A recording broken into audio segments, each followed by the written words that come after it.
अक्सर ये बात कहता हूँ, कभी ये ना कहें इंजील सुनाने के लिए हालात अच्छे होंगे तो इंजील सुनाई जाएगी।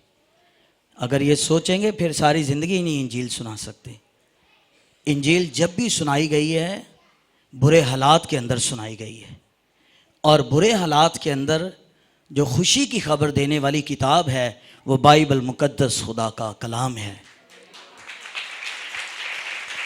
बाइबल को खुशखबरी की किताब क्या कहा गया है।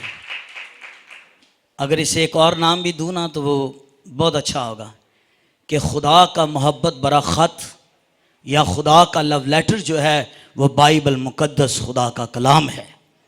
हालेलुया। आज का पैगाम है अज़दवाज, ख़ानदान। खुदा ये नहीं चाहता कि अकेले अकेले नजात पाएं।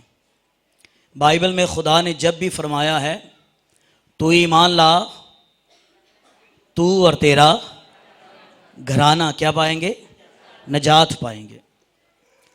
आप अकेले ही खुदा की बादशाही में जाएं और आपका घराना किसी और जगह पर जाए तो ये बाइबल की तालीम नहीं है। खुदा के कलाम की तालीम यह है, खुदा ने मर्द नूह से कहा मैं इस दुनिया को तबाह व बर्बाद करने वाला हूँ और इस दुनिया की बर्बादी के लिए मैं तुझे बचाऊंगा और तूने अपने घराने को बचाने के लिए क्या करनी है? एक कश्ती बनानी है। नूह और उसकी बीवी आई, या पूरा घराना उसके अंदर आए। खुदा ने उससे ये कहा कि तू जो कश्ती बनाएगा उसके अंदर तू भी आएगा, तेरी बीवी भी आएगी और तेरे बच्चे भी जो है वो भी उसके अंदर आएंगे। सो याद रखिए, अगर आप यहाँ पर हैं, आपका ख़ानदान कहाँ पर है? कई बार वो सोए होते हैं तो हम कहते हैं सोंदा है तो सोए मिन्नू की। ऐसा नहीं है। अगर आप यहाँ पर हैं, आपको अपने ख़ानदान की फ़िक्र होनी चाहिए। खुदावंद जिस तरह तूने मुझे नजात दी है, खुदा इसी तरह तू मेरे ख़ानदान को भी नजात दे। वरना पता क्या होगा, जब खुदावंद की आमद सानी होगी, दो चारपाई पर सो रहे होंगे, एक ले लिया जाएगा और दूसरा छोड़ दिया जाए। ये छोड़ा हुआ कौन है?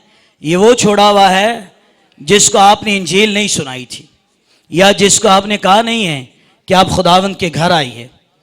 याद रखिए, क्या ही भला बात हो हमारे घर में 4 लोग हों और मसीह की आमद सानी आ जाए तो लिखा है जो 2 हैं एक ना जाए बल्कि वो 4 ही आसमान की बादशाही में चले जाएं। खुदा ख़ानदान की फिक्र करता है। और याद रखिए, इस ज़मीन पर जो आलमगीर कलीसिया है, खुदा ने आलमगीर कलीसिया को अपना क्या कहा है? ख़ानदान कहा है। हम सब इस ज़मीन पर जितने भी हैं, हम सारे के सारे खुदावंद यीशु मसीह के ख़ानदान के लोग हैं। इसके लिए हवाला मैं ये दे देता हूँ। खुदावंद कलाम सुना रहे किसी घर में, तो किसी ने कहा तेरे भाई, तेरी बहनें और तेरी माँ तुझे बाहर बुला रहे हैं। तो खुदावंद ने उनसे कहा कौन है मेरा भाई, कौन है मेरी माँ और कौन है मेरी बहनें? फिर अपनी कलीसिया की तरफ उन्होंने कहा ये है मेरी बहनें और ये है मेरे भाई और ये है मेरी माएँ जो मेरा कलाम सुनते और मेरे कलाम पर अमल कर। हम सारे खुदावंद यीशु मसीह के ख़ानदान के लोग हैं। 2 चीज़ें, एक तो मैच हो जाती है, एक नहीं मैच होती। हर शख्स की एक चीज मैच नहीं होती। क्या हो सकती है वो जी? फिंगरप्रिंट्स या थंब। हम जितने एक खानदान के भी होंगे ना, हमारा थंब एक जैसा नहीं होगा, सबका डिफरेंट होगा एक दूसरे से। चलो रंग तो डिफरेंट है, लेकिन थंब भी जो है वो सबका डिफरेंट है। और जितने यहां बैठे हैं ना, हम सब का ब्लड भी डिफरेंट ही है, और शायद एक का ब्लड दूसरे को मैच ना करे। और कई बार ख़ानदानों में से खुदा ना करे अगर किसी की किडनी में प्रॉब्लम हो तो वो कहेंगे खानदान में से किसी की मैच हो गई तो फिर ट्रांसप्लांट हो सकता है, वरना कभी कभार ये भी होता है कि एक दूसरे की किडनी भी मैच नहीं होती है और ब्लड भी एक दूसरे का मैच नहीं होता। पर याद रखिए, एक का ब्लड हर एक को मैच हो जाता है और उस ब्लड का नाम जीसस है, उस ब्लड का नाम यीशु मसीह है। और यीशु का ब्लड जो है हर एक को मैच हो जाता है, चाहे वो पॉजिटिव हो नेगेटिव हो, कोई भी क्यों ना हो, मेरे और आपके लिए एक ही का खून काफी है और वो खुदा का बेटा यीशु मसीह है। हालेलुया। कई कहते हैं मेरा ब्लड नहीं मिलता और कहीं से नहीं मिलता, पर याद रखिए मिले या ना मिले, पर यीशु का ब्लड जिसमें आ जाता है उसकी बीमारियां उसके बदन से चली जाती हैं। मैं कोशिश कर रहा हूं मैं अपने मौजू की तरफ बढ़ूं। मेरे अंदर इस महीने जोश जो मजमून मार रहा है खानदान, और खानदान के साथ साथ अपने बेटे बेटियों की शादियों का चुनाव। मां बाप बेटियों का चुनाव बेटियों पर न छोड़े। वालिदैन अपने बेटे बेटियों की शादी के बारे में फिक्रमंद तो हैं। हम ये देखते हैं कि लड़का कोई नशा ना करे, फिर ये भी देखते हैं लड़के का घर जो है वो अपना होना चाहिए, फिर ये भी देखते हैं कि लड़का जो है वो क्या होना चाहिए, पढ़ा लिखा होना चाहिए। बहुत अच्छी बातें सोचना चाहिए, पर आप बेटी हो या बेटा, सबसे पहले यह सोचना चाहिए लड़के ने निजात पाई है कि नहीं पाई, लड़के ने यीशु को कबूल किया हुआ है कि नहीं किया हुआ। घर है तो बहुत अच्छा, अपना घर किराए का भी है तो परवाह नहीं है, उसके पास यीशु होना जो है वो जरूरी है। एक तो ये बात है। एक इसके ऑपोजिट बात जो है, देखो तुम्हारा मुखालिफ इब्लीस गरजने वाले शेरे बब्बर की तरह धारता फिरता है कि किसको फाड़ खाए। ये तो आप सारे ही जानते हैं कि शेरे बब्बर इब्लीस कौन है जो धारता फिरता है। पर मैं आपकी निशानदही एक और फाड़ने वाले भेड़िए की तरफ लगाना चाह रहा हूं। एक और जो फाड़ने वाला भेड़िया है आपके घर में छुप कर आएगा। सामने कुछ और है और उसके अंदर कुछ और है। अब मेरा इशारा आप समझते जा रहे हैं। वो आपको साथ सारे रिश्ते बना लेगा और आप घुल मिल जाएंगे और उससे कहेंगे कि ये हमारा अपना ही है, आप आ जाइए। पर ये जानिए वो छुपा हुआ भेड़िया है और वो आपकी बेटियों के शिकार के लिए है। आपकी बेटियों का मुस्तकबिल तबाह बर्बाद कर देगा, वो बर्बाद कर देगा। वो आपको उसका असल चेहरा नजर नहीं आ रहा। हर शख्स के दो चेहरे हैं, एक सामने और एक बातन में, अंदर का चेहरा है। सामने वाला इतना भयानक चेहरा हो या ना हो, पर अंदर वाला चेहरा जो है वो कई बार बड़ा भयानक होता है। और इसके बारे में खुदावंद के कलाम ने बड़ी शक्ति के साथ मना किया हुआ है। मैं अपनी बात का आगाज एक छोटी सी बात से करता हूं। जब मैं ये बात बताता हूं ना, तो इससे मुराद ये होती है, मैं उस बारे में ठेस पहुंची है और आपको अलर्ट करना चाहता हूं। आपने कभी ऐसा देखा, आप करंट वाली चीज को हाथ लगाएं तो लगाने के बाद आपको कोई बताए कि ये बोर्ड खबरदार का लिखा हुआ था। खबरदार का बोर्ड क्यों लगाया जाता है? कि कोई भी शख्स इस चीज को टच ना करे। आगे रोड ना हो तो उस रोड के शुरू में ही उन्होंने एंगल लगाए होते हैं कि कोई शख्स यहां से क्रॉस ना करे, क्योंकि आगे रास्ता जो है वो ठीक है नहीं है। जब ये बात बताता हूं तो इससे मुराद ये है, आपको अलर्ट करना चाह रहा हूं, होशियार हो जाइए। हमारी एक बेटी बहुत पढ़ी लिखी, उसकी दोस्ती किसी मुस्लिम से हो गई और वो उसे मोहब्बत के जाल में फंसाकर गांव, कराची से गांव में ले गया और उसने उस लड़की को छुपा दिया कहीं। बाप उसका असर रसूख वाला था। मैंने ये गवाही जो आपको बता रहा हूं ना, ये चर्च में मैंने डिफेंस के चर्च में मैंने सुनी उसके बाप के मुंह से। मैं मीटिंग में था तो वो सब बेटियों को बता रहा था, बहनों को, कि आप ज़रा होशियार रहा करें। तो कहते मैंने तलाश कर ली कि इस गांव में मेरी बेटी है। फिर मैंने वहां के थाने के पास गया और मैंने ऐसे उच्चों से मुलाकात की, मैं अपनी बेटी ले जाना चाहता हूँ। ऐसा जो ने उसके घर पर रेड मारी और रेड मारकर मेरी बेटी थाने में ले आया। तो उन्होंने, मैं दूर था, बेटी मेरी दूसरे कमरे में थी, तो उन्होंने मुझे दिखाया, ये आपकी बेटी है? मैंने कहा यही मेरी बेटी है, और तकरीबन 3 महीने हो गए घर से गायब है। तो मैंने कहा यही मेरी बेटी है। तो उन्होंने कहा ठीक है। उन्होंने बेटी को बुलाया, बाप के सामने खड़ा किया, बेटी से कहा ये आपका बाप है? तो बेटी क्या कहती, मैं इस शख्स को नहीं जानती हूं कि ये कौन है, मैं इसे नहीं जानती हूं कि ये कौन है। बाप कहने लगा मेरी बेटी है, इस पे कुछ जादू किया, कुछ टूना किया? उसने कहा मैंने जादू टूना नहीं किया, मैंने इस शख्स के साथ शादी की है और जो इसका मजहब है वो मेरा मजहब है, जो इसकी किताब है वो मेरी किताब है, और जो इसका घराना वो मेरा घराना है। मैं आपके आगे हाथ जोड़ती, लड़की अपनी माँ को, बाप को कहती, हाथ जोड़ती हूँ, मेहरबानी करके दोबारा मेरी कभी तलाश में यहाँ पर ना आइए, आपने मुझे बहुत परेशान किया है। बाप की आंखों में आंसू थे और वो थाने में था और वो वहाँ पर जार जार रोने लगा। और जब चर्च में ये बात बता रहा था तो चर्च में भी उसकी आंखों से आंसू रुक नहीं रहे थे, वो रोता चला जा रहा था।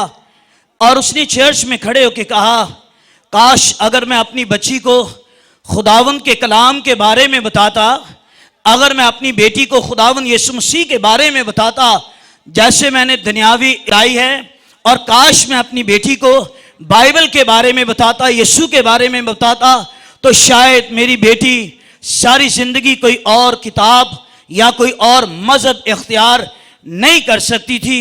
और इस चीज के लिए मैं खुदावंद के हजूर में निहायत शर्मिंदा हूं कि मेरी बेटी ने मसीह का इनकार किया है, मेरी बेटी ने बाइबल मुकद्दस का इनकार किया है और मेरे घर को छोड़कर एक ऐसे घर की तरफ चली गई है। मेरी बहनें, मेरे भाइयों, नौजवानों, दोस्तों, गैर कौमों से दोस्ती आपको महंगी पड़ जाएगी। गैर कौमों से दोस्ती आपके खानदान को तबाह बर्बाद कर देगी, आपके घरानों को ले डूबेगी, आपका घराना तबाह हो जाएगा, आपका घराना बर्बाद हो जाएगा। हमारी बेटियों को खुदा ने ब्लेस किया हुआ है। बाइबल में लिखा है हमारी बेटियां तो ऐसे हैं जैतून के पौधों की तरह हैं, हमारी बेटियां कोने के सिरे के पत्थरों की तरह हैं। लेकिन शर्म की बात है कि गैर कौम के नौजवान जाल डाल के, गलत बयानी करके, गलत बातें करके और गलत चीजें भेज के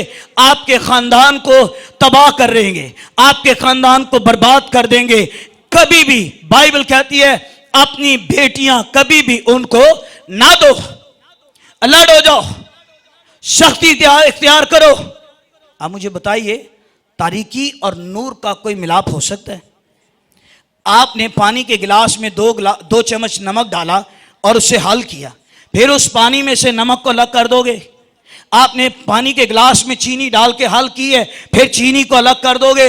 इनका मिलाप कभी भी नहीं हो सकता है। सो याद रखिए, पहली बात, हम बाइबल मुकद्दस को मानने वाले हैं। बाइबल जिंदगी की किताब है, बाइबल हमेशा की जिंदगी देने वाली है। जिनकी किताब और है, जिनका मुसाहिब और है, जिनके मजहबी और हैं, हमें कभी भी उनके साथ समझौता नहीं करना है। मैं एक घर में गया, बेटी ने मुझे कहा पास साहब आपसे अलग बात करनी है।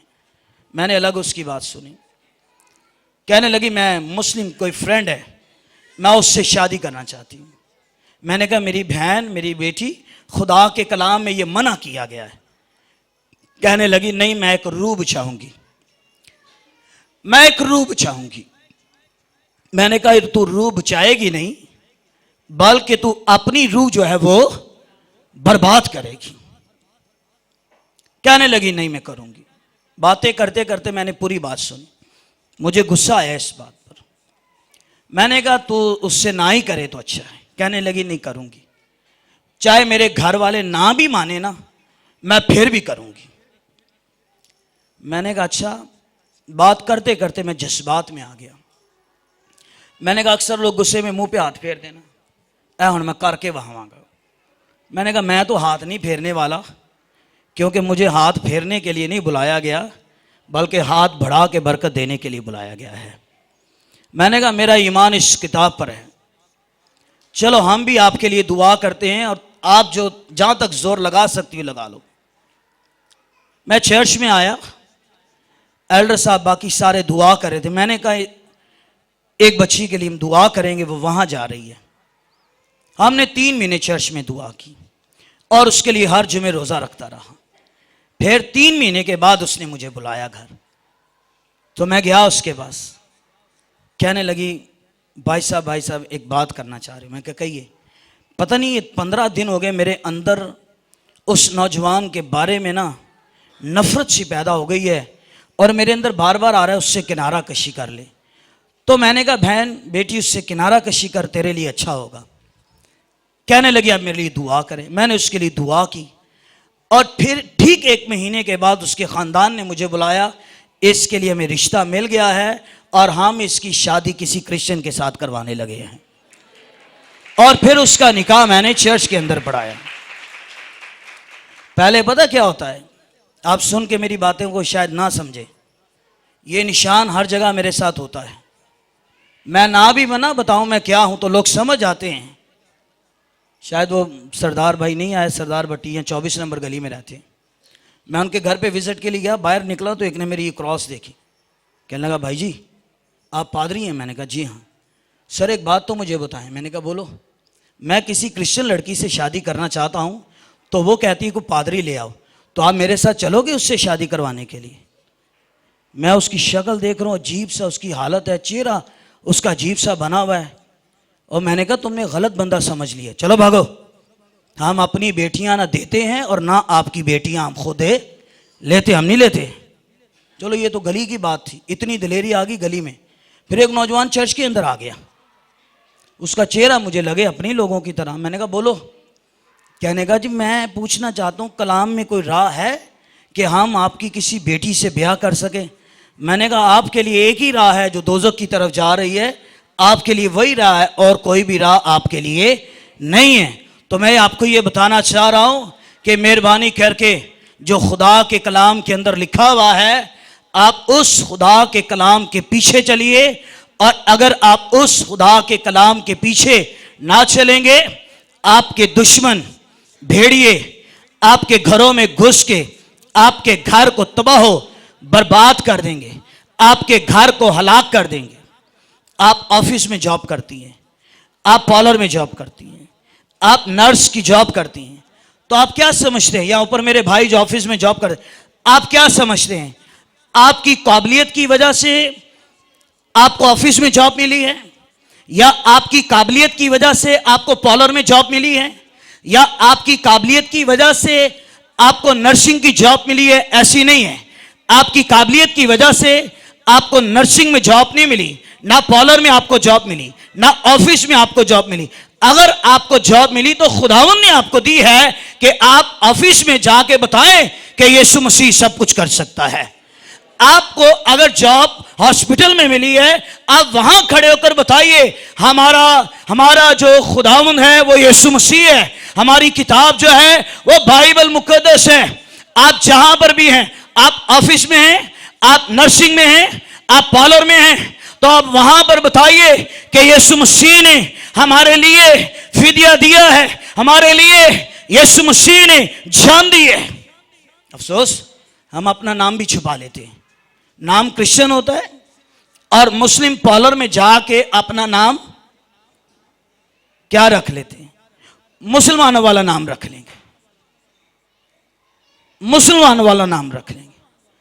अगर NIC बनाया है तो आगे मसीह नहीं लिखवाएंगे। तो यीशु मसीह ने कहा अगर तुम आदमियों के सामने मेरा इनकार करोगे तो मैं बाप और अपने फरिश्तों के सामने तुम्हारा साफ इनकार कर दूंगा कि मैं तुम्हें नहीं जानता। और एक आखिरी बात और सुनिए, शादी ब्याह का मौका हो, चाहे घर में करें, हॉल में करें, या कोई भी पार्टी हो, चाहे वो बर्थडे पार्टी हो, चाहे कोई भी हो, अपने किसी प्रोग्राम में कभी किसी को दावत ना दें। बात मेरी समझ रहे? कभी भी उनको दावत ना दें कि मेरे मैनेजर आए हैं, मेरे ऑफिस का स्टाफ आया है, कभी ना इनको दावत दें। इनसे दूर ही रहिए तो अच्छा है। होगा ये, जब शादी ब्याह के मौकों पर हम जाते हैं तो वो लोग खानदान जिन्होंने ये बुलाए होते हैं, हम पादरियों को ले जाते हैं, सर आइए, ये मैनेजर साहब हैं, ये फलां साहब हैं, ये एचआर साहब हैं, ये फलां हैं, आप इनसे मिलिए। तो वो भी उठते मिलते हैं अच्छी तरह। पर होता ये है, जब हमारे प्रोग्रामों में एक चीज होने के बगैर रह नहीं प्रोग्राम सकता, वो क्या है? हाँ, वो डांस है। जब तक डीजे ना लगे हम समझते हैं हमारे प्रोग्राम जो है वो सही बोर प्रोग्राम है। और चलो डीजे भी लग जाए, अगर उसमें इंडियन चीजों पर रश्क ना हो, डांस ना हो, तो कहेंगे बड़ा प्रोग्राम बोर गया है। ये खालिद भाई, आलमगीर लोग, अमन लोग बैठे हुए हैं, जब कोई इन्हें दावत देना है शादी और आपने बैंड के साथ आना है और वहां प्रस्तिश होनी है, फिर यकीन मानिए पूरे शादी का माहौल ही एक तब्दील शुदा माहौल होता है। सोचिए, जिस शादी में प्रस्तिश हो रही है, हमदो सना हो रही है, क्या वो बोर हो सकता है? दुनिया का हर काम आपको बोर कर देगा, लेकिन बाइबल का हर काम आपको कभी भी बोर नहीं करे। प्रस्तिश हो तो आपको बोर नहीं करेगी, दुआ हो तो आपको बोर नहीं करेगी, अगर कलाम हो तो आपको बोर नहीं करेगा। आप कह सकते हैं कि बोर दुनियावी चीजों में है, लेकिन बाइबल मुकद्दस के अंदर बोरियत है ही नहीं है। इसको रोज पढ़िए, तेरा कलाम हर सू ताजा कलाम है। आमीन। इस कलाम को खोलिए, यह कलाम हर सू आपकी जिंदगी में एक नई तब्दीली लेकर आएगा। तो जब वो शादी ब्याह में डांस देखते हैं, फिर वो ऑफिस में जाते हैं, काम की जगहों पर जाते हैं, तो फिर वो कहते हैं वाह वाह वाह।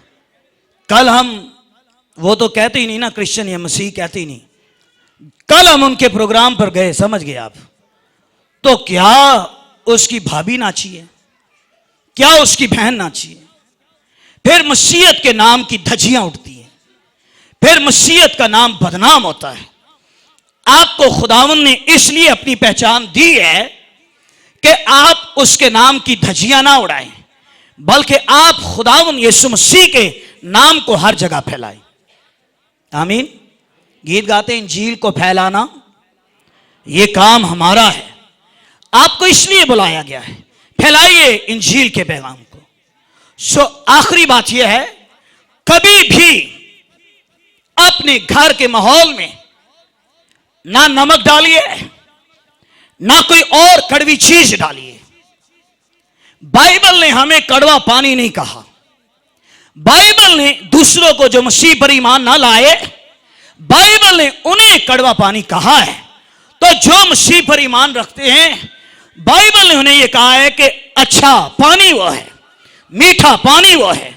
मेरी और आपकी जिंदगियां जिन्होंने मसीह को कबूल किया है, आपकी जिंदगियों से मीठे पानी के चश्मे जारी हो। आपकी जिंदगियों से अच्छे दरख्त से हमेशा बुरा फल लगता है, ऐसा ही है। अच्छे दरख्त से हमेशा अच्छा फल लगता है, हमेशा बुरा फल लगता है। जो मसीह पर ईमान लाए, उसकी जिंदगी के अंदर अच्छा फल है, उसकी जिंदगी मीठे पानी के चश्मे की तरह है। और जो मसीह पर ईमान ना लाए, उसकी जिंदगी जो है वो कड़वे पानी की तरह है, और उसकी जिंदगी के अंदर फल जो निकलेगा वो बुरा फल निकलेगा। इसलिए मेरे बहनों भाइयों, अपने बच्चों को खुदावंद के कलाम की तरफ लाइए। मैं अक्सर ये बात कहता हूं, हमारी मसीही बेटियां, इन जैसी खूबसूरत बेटियां किसी कौम के पास नहीं है। हमारी बेटियां जो खूबसूरत हैं, एजुकेशन में, हर काम में सबसे आगे हैं, इन जैसी बेटियां कहीं भी नहीं है। लेकिन इनका चुनाव जो है आड़े टेढ़े लोगों में है, इनका चुनाव टेढ़े लोगों में है। सो मेरी बेटियों, मेरी बहनों, इब्लीस वही नहीं है जो बाइबल में इब्लीस का जिक्र कहा गया, वो है।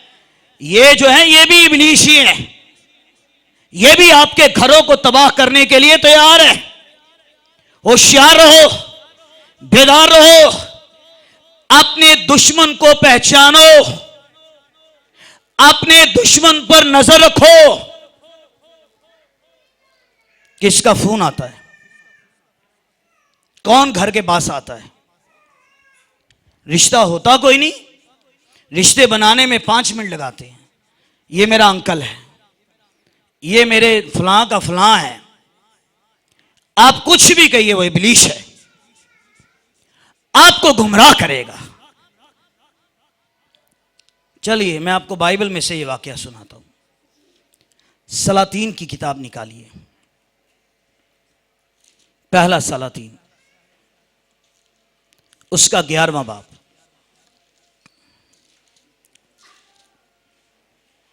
11वें बाब की पहली आयत।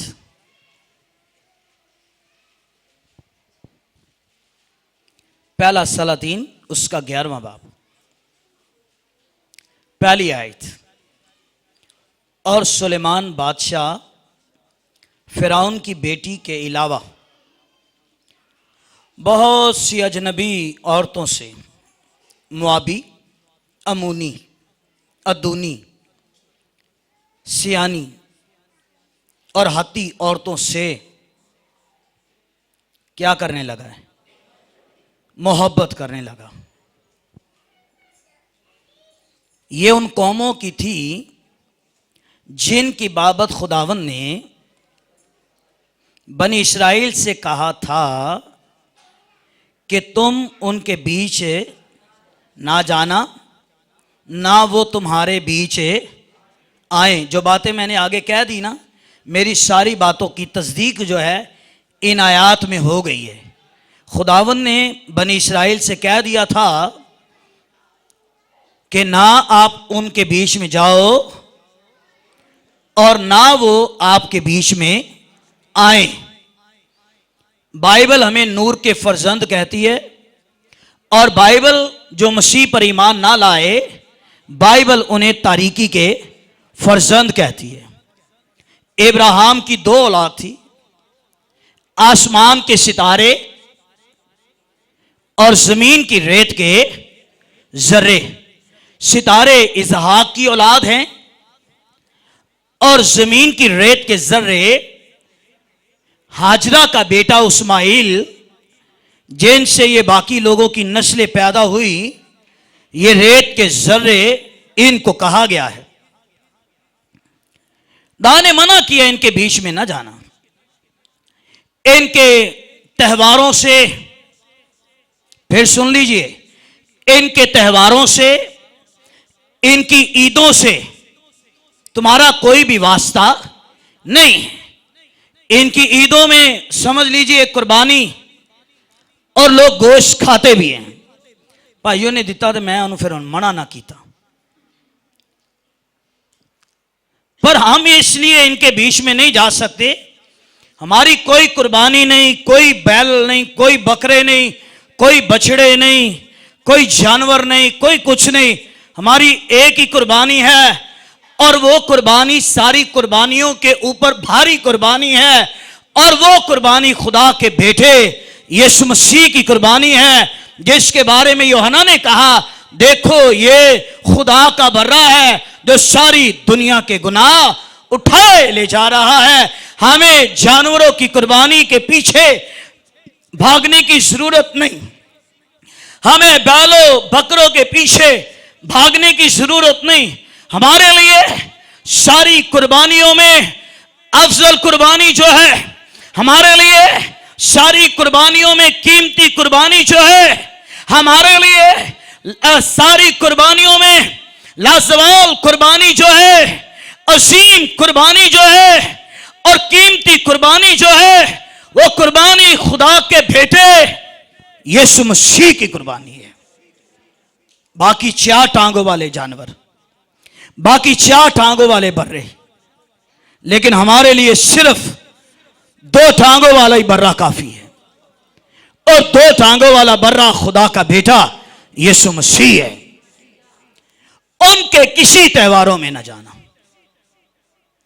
उनके किसी प्रोग्रामों में ना जाना।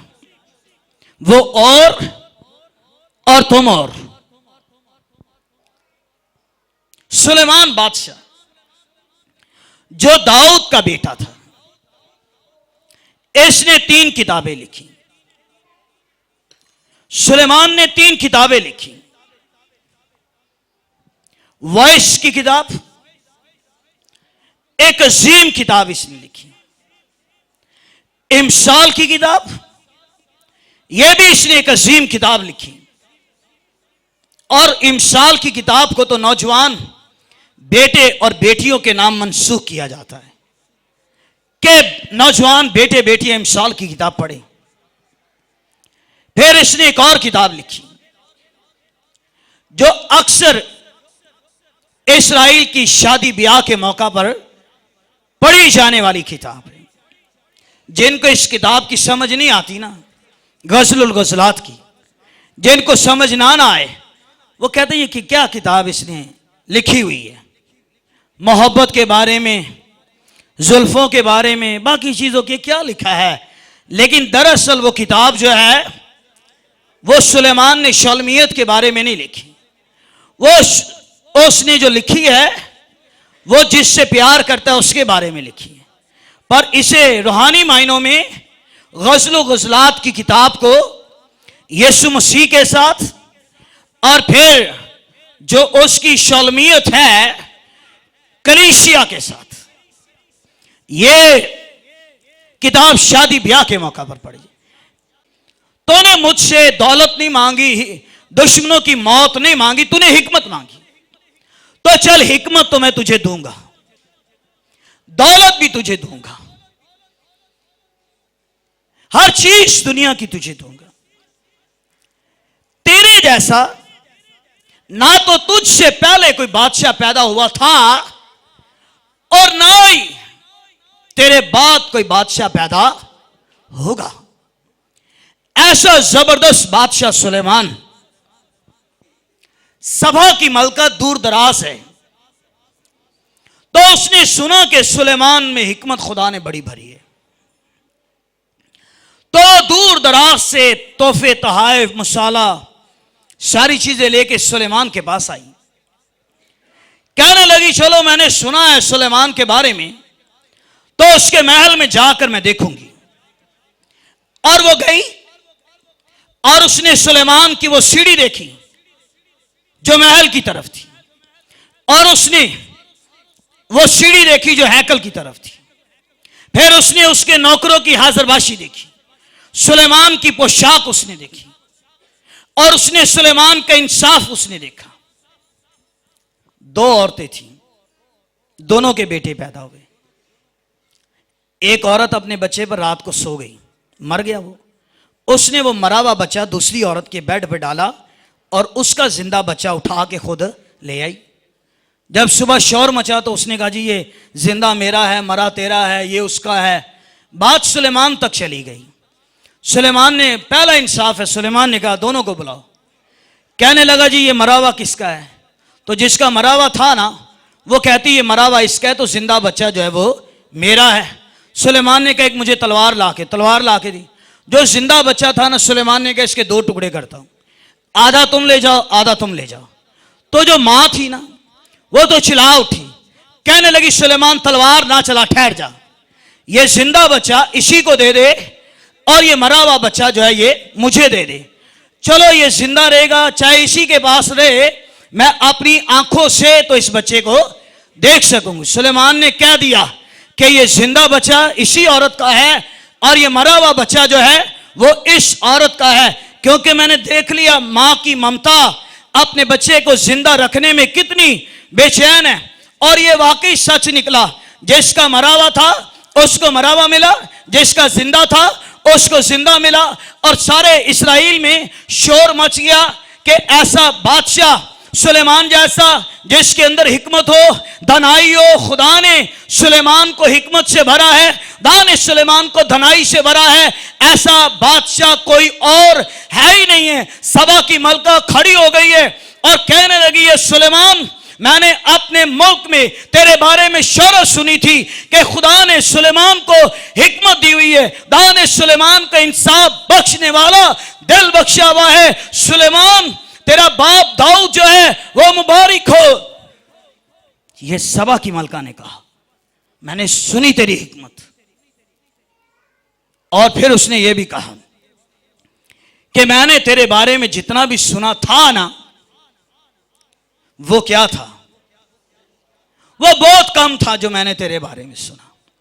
जो कुछ मैंने देखा है इससे ज्यादा खुदा ने तुझे धनाई से भरा हुआ है। सुलेमान के सामने दो फूल पेश किए गए और दोनों देखने में ऐसे लगे जैसे दोनों असली, पर एक नकली था और एक असली था।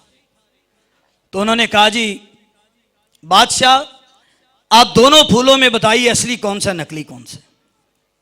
वो देखता रहा, दोनों तो एक जैसे ही हैं। और ऐसे करते करते उसकी नजर महल की खिड़की पर पड़ी। खिड़की खुली हुई थी, खिड़की से एक मक्खी आई। पहले वो नकली फूलों पर बैठी, फिर वो असली फूलों पर बैठी। तो सुलेमान ये नजारा देखता रहा। तो सुलेमान ने खड़े होकर बताया कि ये नकली है और ये फूल जो है ये असली है। तो सारे हैरान हो गए कि मुश्किल से मुश्किल सवाल भी अगर सुलेमान के पास लेकर आया जाए, ऐसी हिकमत खुदा ने इसे दी हुई है, ऐसी धनाई खुदा ने इसे दी हुई है कि ये सब कुछ बता देता है। सभा की मलका ने कहा, मैंने जो कुछ तेरे बारे में सुना है वो कम है, इससे ज्यादा खुदा ने तुझे हिकमत दी है, खुदा ने धनाई दी है। सो मेरे बहनों भाइयों, अगर आप बाइबल में पढ़े, ग्रंथियों में पढ़े, तो बाइबल आपको बताएगी कि खुदा की हिकमत और खुदा की कुदरत कौन है। बाइबल ये कहेगी कि जो मसीह पर ईमान लाए, जो मसीह को कबूल करे, जो मसीह को अपनी जिंदगी दे, उसके अंदर जो हिकमत होगी वो यीशु मसीह की होगी। उसमें जो कुदरत होगी वो यीशु मसीह की कुदरत होगी। हालेलुया। खुदा ने हमें अपनी हिकमत से भरा है। ऐसा जबरदस्त सुलेमान, इसने आपको पता कई गीत लिखे, कई नज़में सुलेमान ने लिखी। इन सारी चीजों के साथ साथ खुदा ने इसे ये कहा हुआ था कि सुलेमान, गैर कौमों की औरतों से तूने शादी नहीं करनी, मुआबी औरतों से तूने शादी नहीं करनी। जब सुलेमान की खिदमत अरूज पर थी तो इसने ऐलान किया कि यरूशलेम के अंदर सिर्फ हैकल जो बनाई जा रही है, यह हैकल बनाई जाएगी और इसके साथ जितने मंदिर बनाए गए हैं ये सारे मंदिर ढा दिए जाएंगे। क्योंकि दाऊद के दिल में था कि खुदा मुझे बियाबानों से महल में लाया, सो मैं भी अपने खुदा के लिए क्या बनाऊं, एक घर बनाऊं। दाने का दाऊद, तेरे हाथ जंगी मर्द हैं, तेरे हाथ खून आलूदा है, तू मेरा घर नहीं बनाएगा। तेरे सुलभ से जो तेरा बेटा पैदा होगा वो मेरी हैकल को बनाएगा। और दाऊद ने सोना, चांदी, लकड़, पत्थर, जहाज, इतना कुछ इकट्ठा कर रखा था जो हैकल में बनाने के लिए इस्तेमाल होगा। फिर दाऊद का बाद सुलेमान आया और सुलेमान ने वो चर्च बनाया, सुलेमान ने वो हैकल बनाई, बाकी सारे मंदिर ढा दिए। आपने इसकी शहजादियों के बारे में पढ़ा, कितनी थी, कितनी?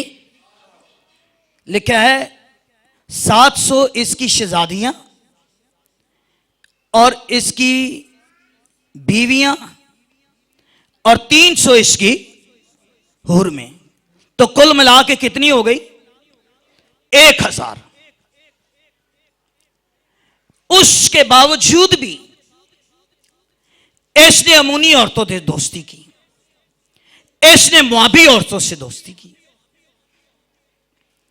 और अगर आपने यहां पढ़ा हो ना तो लिखा है ये उनसे क्या करने लगा?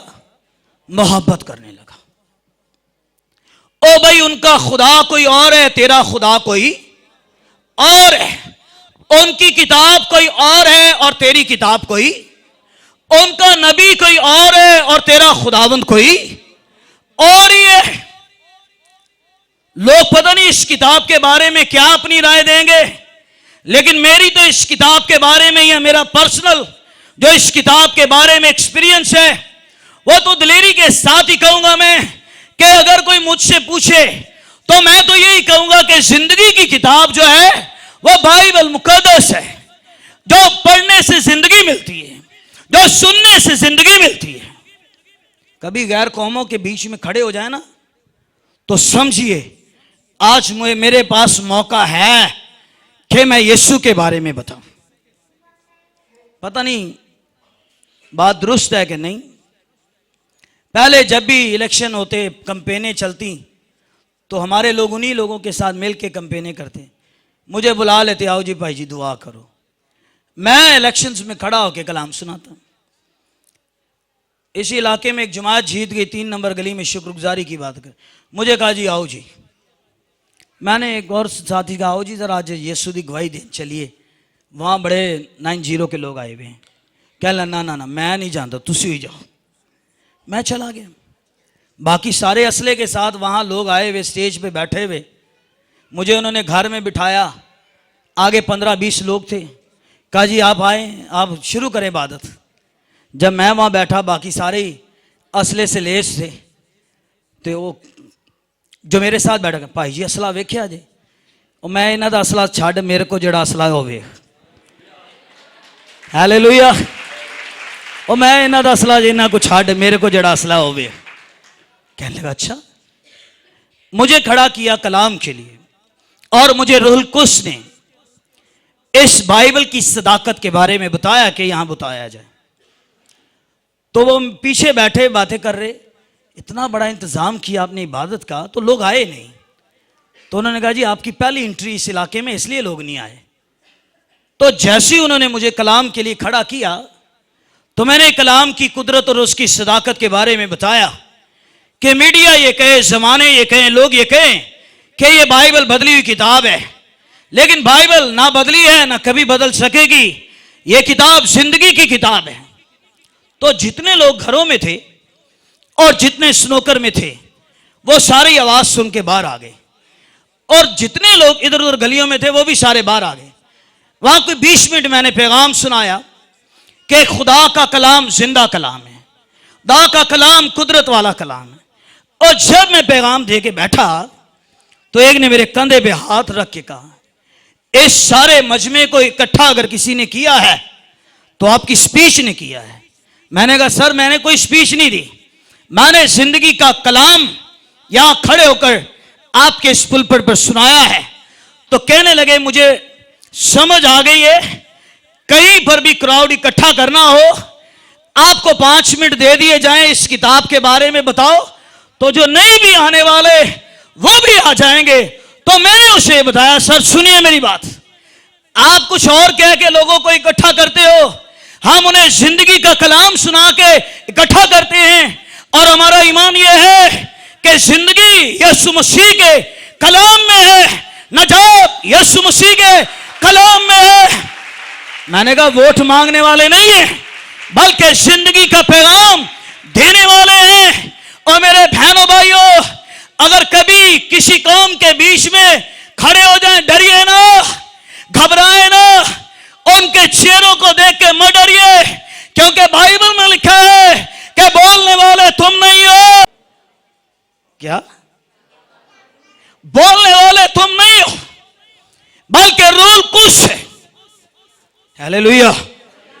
और मैं अक्सर ये बात मैंने उनके बीच में की और अक्सर ये बात कहता हूं, जब भी जहां पर भी मैंने कलाम को सुनाया है या कलाम की खुशखबरी दी है, तो मैंने एक बात हमेशा कही है, जिसकी मैं मनादी करता हूं वो आने में देर नहीं करता, वो मेरे साथ ही खड़ा होता है। हालेलुया। उसने ये कहा कि मैं दुनिया के आखिर तक हमेशा तुम्हारे साथ रहूंगा। तो सुलेमान को क्या जरूरत पड़ी है? और अच्छा बीज बोएगा तो अच्छी फसल है काटेगा, कड़वा बीज बोएगा तो कड़वी फसल है काटेगा। आप बोए, मिसाल के तौर पर अगर आप आम की गुठली बोए तो सेब निकल आएगा, निकल आएगा। जो कुछ आपने बोया है वही निकलेगा। अच्छा बोया है अच्छा दरख्त निकलेगा, बुरा बोया है तो दरख्त भी कैसा निकलेगा? बुरा ही निकलेगा।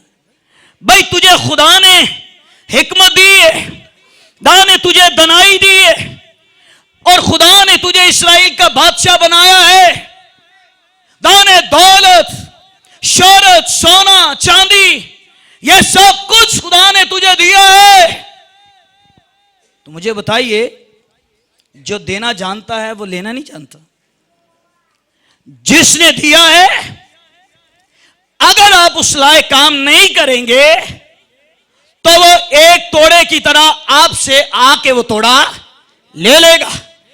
और जिसको 5 दिए, 5 से उसने लेन देन किया, तो उसने एक तोड़े वाले से एक तोड़ा लिया, तो उसने कहा जिसके पास 5 है तुम ये उसे दे दो, जिसके पास है उसे और दिया जाएगा, और जिसके पास नहीं है उससे वो भी ले लिया जाएगा।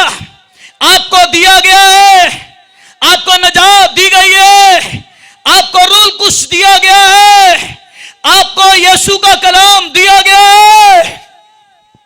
उसने कीमती खजाना कहां रखा है? मिट्टी के बर्तनों में। जितने यहां हैं ये सब मिट्टी के बर्तन हैं, और इन मिट्टी के बर्तनों में जो कीमती खजाना रखा हुआ है, पहला खजाना खुदा का कलाम है, फिर खजाना खुदावंद यीशु मसीह है, फिर खजाना रूहुल कुद्स है, फिर रूहुल कुद्स की नेमतें, बरकतें हैं। ये सब आपको दिया गया है। हालेलुया। जब खुदा ने अपना बेटा दे दिया तो उसके साथ वो बाकी भी चीजें क्यों ना देगा, क्यों ना बख्शेगा। सुलेमान को खुदा ने सब कुछ दिया, लेकिन अफसोस गैर कौमों की दोस्ती ने बड़ी अच्छी लगी है। लोग पार्टीज में अपना नाम लिखवाना पसंद करते हैं, और पार्टीज के अंदर लोग इस तरह के कॉलर शर्ट जाके पहन के वहां केक काट के पता नहीं क्या साबित करना चाहते हैं। पर याद रखिए, आप जहां पर भी जाएं, यीशु मसीह ने आपको इसलिए वहां खड़ा किया है ताकि आप यीशु मसीह की गवाही दे सकें। आमीन। आपको याद आ रहा होगा, आपने कई जगह मिस कर दी जहां खुदा ने आपको गवाही के लिए भेजा और आपने नहीं सुनाई गवाही। सुलेमान मुआबी औरतें, अमूनी औरतें, अदूनी औरतों से मोहब्बत करने लगा, उनके इश्क का दम भरने लगा। अफसोस, खुदा का जलाल उठ गया, खुदा की अजूरी उठ गई, खुदा की कुदरत इस पर से उठ गई, सारी शान और शौकत जाती रही, सारा जलाल जाता रहा। आपको खुदा के कलाम ने कहा इस तरफ चलना है, और अगर आप खुदा के कलाम के मुताबिक इस तरफ चलेंगे, आपकी बरकतें डबल होना शुरू हो जाएंगी, आप पर मसा बढ़ना शुरू हो जाएगा, आप पर हजूरी आना शुरू हो जाएगी, आपके लिए बंद दरवाजे खुलना शुरू हो जाएंगे। अगर आपको खुदा ने इस तरफ चलने के लिए कहा है और आप इस तरफ नहीं चल रहे, आप इस सिमत की तरफ जा रहे हैं जिस पर खुदा ने आपको चलने के लिए नहीं कहा, जिस पर खुदा के कलाम ने आपको चलने के लिए नहीं कहा, अगर आप इस सिमत में जा रहे हैं तो आप गलत जगह पर जा रहे हैं, आपने गलत राह इख्तियार की हुई है। आपको खुदा के कलाम से रहनुमाई लेनी है। आपका ज़हन इब्लीस ने बंद कर दिया हुआ है। कलाम की आवाज, कलाम की कुदरत, कलाम की आयत आपके अंदर नहीं जा रही है। बाइबल में मिसाल की किताब में जो सुलेमान ने लिखी है, वहां पर उसने ये कहा है कि राहें बहुत सारी ऐसी हैं, अच्छे में देखने में अच्छी लगती हैं, भली मालूम लगती है, लेकिन उसकी इंतहा में क्या है? मौत है। वो राह आपके लिए नहीं है। जो कलाम ने आपको रास्ता बताया है, जो कलाम ने आपको राह बताया है, जो कलाम ने आपको दरवाजा दिखाया है, अगर आप कलाम के मुताबिक अपनी राह का चुनाव करेंगे, आप नजात पाएंगे, आप जिंदगी पाएंगे, आप खुदा की बादशाहत में जाएंगे, आप पर खुदा की बरकत ठहर जाएगी। लेकिन अगर आप और सिमत में नहीं, मैं समझता हूं राह ये ठीक है, सो मेरी बहन मेरे भाई गलत जगह पर है। सुलेमान ने यही किया। जलाल उठ गया उससे, हजूरी उठ गई उससे।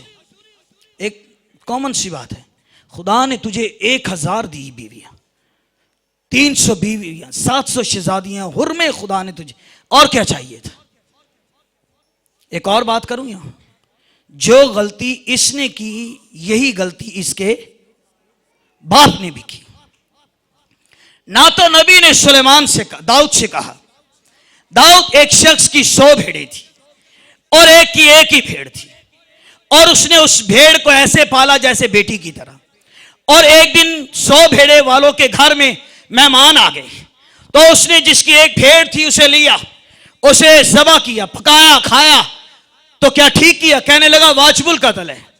तो ना तो नबी ने दाऊद से कहा कि तूने ये गुनाह किया है, लेकिन याद रखिए, हम जितने मर्जी हमसे गुनाह हो भी जाए, गलती हो भी जाए, तो बाइबल कहती है कि वो हमारे सारे गुनाहों को माफ करने में सच्चा और आदिल खुदा है।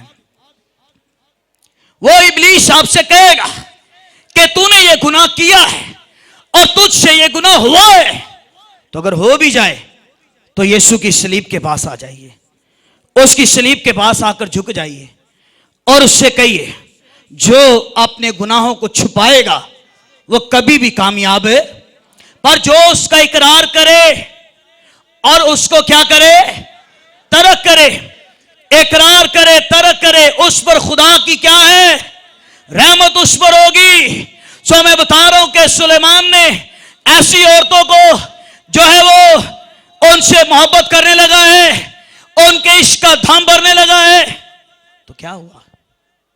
जो मंदिर इसने ढा दिए, आखिर में सुलेमान ने वही औरतों के मंदिरों को उसने दोबारा बनाया। पता क्यों? वो औरतें सुलेमान के कहती थी कि देख तो अपनी इस्राएली बीवियों के साथ हैकल में जाता है और वहां सजदा करता है, तो हमारा तो कोई मंदिर नहीं है ना, हमारा तो कोई घर नहीं है ना, कहां जाए? हमारे लिए भी तुझे कोई ऐसा घर बनाना है, हमारे लिए भी तुझे कोई ऐसे मंदिर बनाने हैं। तो लिखे सुलेमान ने जिन मंदिरों को ढाया, फिर सुलेमान ने उन मंदिरों को दोबारा बनाया। तो सिर्फ बात यहां खत्म नहीं हुई कि बनाया तुसी जाओ। एक दफा वो गई अकेली सारी, फिर उन्होंने सुलेमान को कहा आप क्यों नहीं साथ चलते हमारे, आप भी तो हमारे साथ चलिए। कर करा के उन्होंने सुलेमान को भी आखिरी टाइम, आखिरी पीरियड में, वक्त में उन्होंने सुलेमान को जो है उन्होंने अपने साथ मंदिरों में ले गए। एक आखिरी आयत पढ़ के मैं इसे खत्म करूंगा। फैसला आप पर है कि जिंदगी की राह की तरफ जाना है या मौत की राह की तरफ जाना है, बरकत की राह की तरफ जाना है या लानत की राह की तरफ जाना है। जो कलाम की राह पर चलेगा जिंदगी वो पाएगा, जो कलाम की राह पर चलेगा नजात वो पाएगा, हमेशा की जिंदगी का वारिस वो होगा। लेकिन जो कलाम की राह को छोड़ देगा मौत में चला जाएगा, हलाकत में चला जाएगा और कभी भी जिंदगी को वो ना देखेगा। आखिरी आयत मुकाशवा की किताब के 2 बाब की 10वीं आयत, जान देने तक वफादार रह तो मैं तुझे जिंदगी का ताज दूंगा। मेरा और आपका ये अकीदा, चाहे कुछ मिले या ना मिले, चाहे कुछ हो या ना हो, और जीते जी यीशु मसीह के हैं और मर जाने के बाद भी यीशु मसीह के हैं। हमने जीते जी यीशु को नहीं छोड़ना है, हमने जीते जी खुदा के कलाम के दामन को नहीं छोड़ना है। मौत आ भी जाए तो फिर भी खुदावंद के कलाम को नहीं छोड़ना है। हालेलुया। इसलिए खुदावंद के कलाम में लिखा है, जान देने तक वफादार रह तो मैं तुझे जिंदगी का ताज दूंगा। खुदावंद चाहता है मुझे और आपको हमेशा की जिंदगी देने के लिए। सो कभी भी खुदावंद के कलाम की राह से अपनी राह अलग ना करें। खुदावंद आप सबको बरकत दे।